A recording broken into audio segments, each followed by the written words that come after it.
Hey guys, Dr. J. Roberts with Ultimate Bariatrics. Welcome back to the channel. So today I'm going to talk a little bit about what to do after the surgery is done and your diet progression is complete and things are starting to feel a little bit more like normal. Your weight has kind of slowed down, weight loss has slowed down, and what's the next step? Well, at the end of the day, long-term results comes from, unfortunately, diet and exercise, and primarily diet. And so a lot of times patients ask me, what does that really even look like?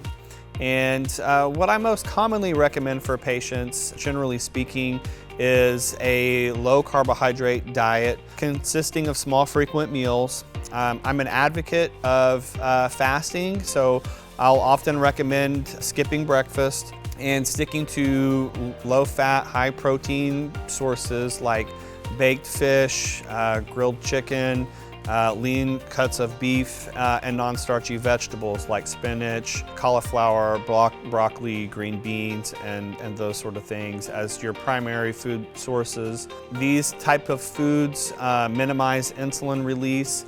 They give you adequate protein for maintaining your lean mass, and they won't spike your insulin levels. I try to get away from the processed protein sources like protein shakes as much as possible. And for most patients in the first year of surgery, it's going to be quite difficult to do to meet your protein goals, utilizing only whole food protein sources.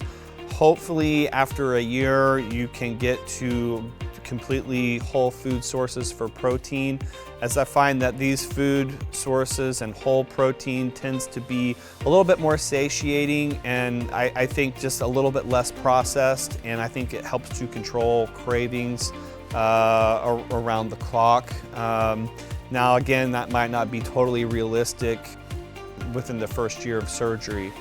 But sticking to those basic concepts, avoiding processed foods, avoiding bread, pasta, and cereal, avoiding sugar, and minimizing starchy carbohydrates. I'm not a huge advocate of sweet potatoes, oatmeal, brown rice. However, if you want to utilize some carbohydrates, those are my go-to choices whenever I want to have some carbohydrates.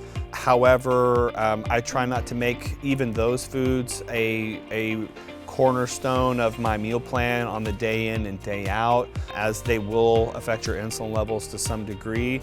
But I think if you stick to primarily non-starchy vegetables and protein sources, and maybe skip breakfast, I think those are the kind of simple methods to help maintain your weight loss or continue losing weight, minimize your insulin levels, which helps control cravings and will help keep you on track. And that's the things that leads to long-term success. So if you're interested in more information like this, feel free to either come and see us for a consultation, or if you're already a patient, if anytime you want to talk to me about this type of thing, feel free to reach out.